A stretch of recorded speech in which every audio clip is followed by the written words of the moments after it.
We're all about your views, responses and opinions here on Football Spy Extra. No surprises for guessing what most of you are talking about. The Kaka deal hasn't progressed enough to tell you any more than you already know, but lots of you City fans are getting sick of me taking the bliss out of the fact that he's on your radar. So here's a selection of what you've been saying. On YouTube, Manchester City X says, desperate Darren Lewis. Oh, how foolish will he look come the weekend when Kaka signs for the boys in blue. It's interesting to hear desperate Darren reading all the anti-City comments on this channel. The pro-City comments never get published, and so there's none of them for desperate Darren to read out. Not true. I'm definitely not anti-Man City. I'll read anything on this show as long as it contributes to healthy debate and as long, of course, as you keep it clean. Still on YouTube, John McEnroe says, like you, I didn't think Kaka would be moving to City a few days ago, but if you were offered to go to Sky Sports News and get 500 grand a week, would you take it? I bet you would. Money talks in football. John, they would never have me. City Mad Rob says, Darren, what an anti-Man City person you are. The Premier League has been in business for years and transfer fees have been out of control for 10 plus years, so don't blame City. You won't read this, Darren, because you don't want to hear the truth that the money and wages have been out of control for years. To be fair, I make you right there. You can't just blame Kaka or City for that. And I think it's Mohamed Al-Fayed at Fulham today who has said that he thinks there should be a salary cap in football. RPFS says, to criticise City for not buying players in your preferred order sounds desperately bitter. Now, the chaps in the Football Spy office have been alerted in particular to the Blue Moon Forum, where, unsurprisingly, my views haven't gone down too well with Manchester City fans. I've had to clean them up a bit, but here's a selection in the interest of fairness. Staff's Blue says, he said he could save us the airfare of going over to Milan to negotiate with that club. Maybe we could find out what the costs of the City delegation's travel were. Mr. Lewis can donate the cash out of his own pocket to charity. Good idea, but I don't think even my wages could stretch to that. Blue 1992 says, he's just jealous. No, Blue, I'm not jealous. I'm just worried about how much this deal could destabilise football and even the Manchester City dressing room. Trigger says, what made me laugh was the fact that he says our priority should be at the back. Then he goes on in his next story saying Spurs have gone for Bellamy and Kenwyne Jones. He doesn't mention their defence or their league position. That is a fair point, but it's widely acknowledged already that Spurs are looking to address those issues, whereas City, in my opinion, are wasting valuable time chasing a player that you should drop into a team once the foundations have already been set.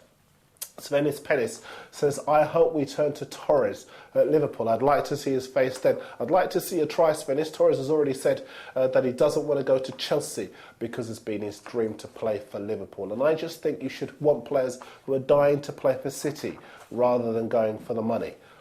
Now, a few comments on the opposing side. Desperate City, that is actually his name, says, great show, Darren. Kaka going to City for that much money will simply ruin football. Crispy makes me laugh. He says here, hi Darren, what would happen if City were relegated? Would Kaka stay? Now they're going to be the team everybody wants to beat. We could sell the script to Hollywood. One last word on Kaka. I saw him play for AC Milan against Fiorentina on Saturday night, and it occurred to me that the deal's even better business for Milan when you consider that when he goes, they can just drop Ronaldinho into his place. Now, away from City, it's nice to see lots of you are posting us from all over the world. Aaron in Adelaide, Australia, says, Man U fan here, I want to know why Sir Alex hasn't committed to re-signing Carlos Tevez. We think he doesn't want to pay the £30 million it would cost to keep him, and we think he's got Karim Benzema at Lyon in mind as a replacement. Jace in New Zealand's now regular. He says I should wear a Man City shirt and say out loud they're the best team in the land if they sign Kaka with the Valencia pair David Villa and Raul Albiol. Not going to happen, but nice try. And a big thank you to Darren Roxmeyer, stuck up for me over the Man City debate. For your information, Darren, I think United will beat my team Liverpool to the Premier League because they've got more consistency of tactics and team selection. I think Inter Milan will win the Champions League as well. I think they're the side that Chelsea used to be defensively. To Chelsea fan in Australia, I think Joe at £19 million to City and Robbie Keane at £20 million to my team, Liverpool, have to be two of the worst transfers of the season. Also, I think the switch back to man-to-man marking rather than zonal will help motivation at Chelsea, along with selling Drogba, of course. And Izam, I'm still waiting to see you in your rabbit suit. Don't think I forgot an upload to YouTube. To Daniel Magnuson, he wants to know about a player called Ignacio Scocco. He's decent enough. We checked him out. Got a good goals record as a youngster, but not really improved enough to be a world beater. Now he's at AEK Athens in Greece. The Burnsy wants some transfer news on activity at Spurs. He's posted on the Daily Mirror channel. He says you might have seen in the papers section that some things have been happening. Yes, Palacios looks to be on his way to Spurs from Wigan. And it looks like Gary Spurs is upset with me. He says, Darren, I just want to ask you why you never mention me anymore on your show. I've sent and posted many comments, but you never ever mentioned me. Why? The last time you mentioned me was when I made that Football Spy start and you told me to repost it, minus the match video. And I did it, but you never used it and you never said thanks. Is it because Liverpool won't win the Premier League or something? Are you annoyed? Very funny. Well, thanks, first of all, to you, and to all of you, in fact, who are sending me your stuff using your creative skills. Gary, your start was great. We loved your logo so much, in fact, that we're considering using it for our summer show. We'll see how that goes. While we're at it, a big thank you to Zygum. Have a listen to this. It's his suggestion for a Spy theme tune. Here's a bit of both for you all. Tell me what you think.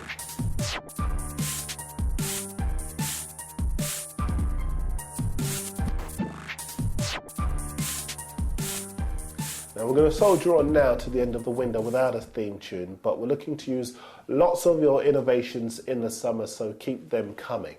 Keep your video messages coming too. Hez Rayneth, he's an Arsenal fan. It's our shaving business. I don't know what's happened to this. Does he want to come Arsenal? I think Wenger wants him, but I don't think he's prepared to pay the 20 mil price tag they have on him. I heard he offered 10 million, but that's way too cheap. He's worth more than that. So hopefully Wenger just finally gets that checkbook out for the first time in his career, because I'm not going to go into it, we've got serious issues. We mentioned in the paper roundup earlier that Arsenal should tie up the signing of Arshavin by tomorrow, which should be good news for a number of you. A couple more messages.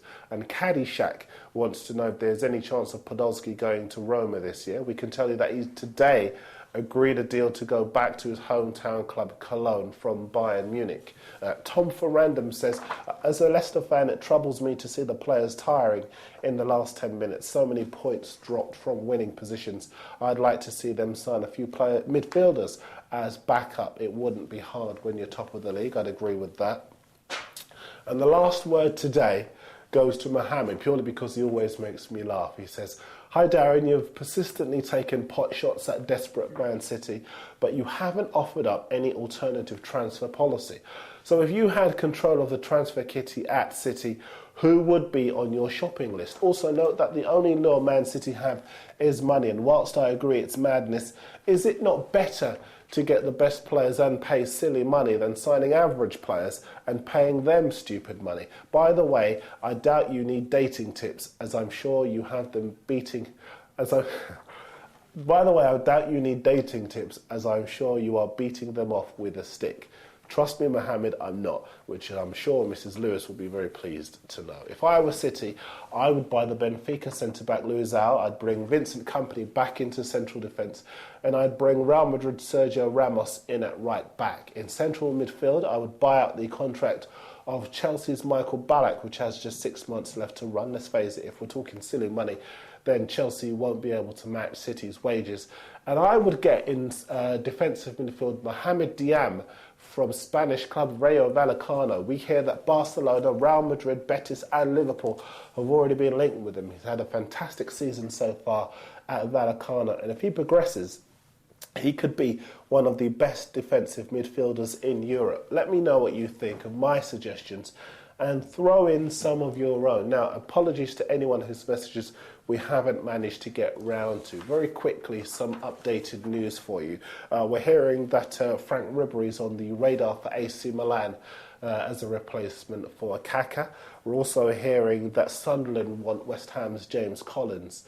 They've got lots of problems in central defence.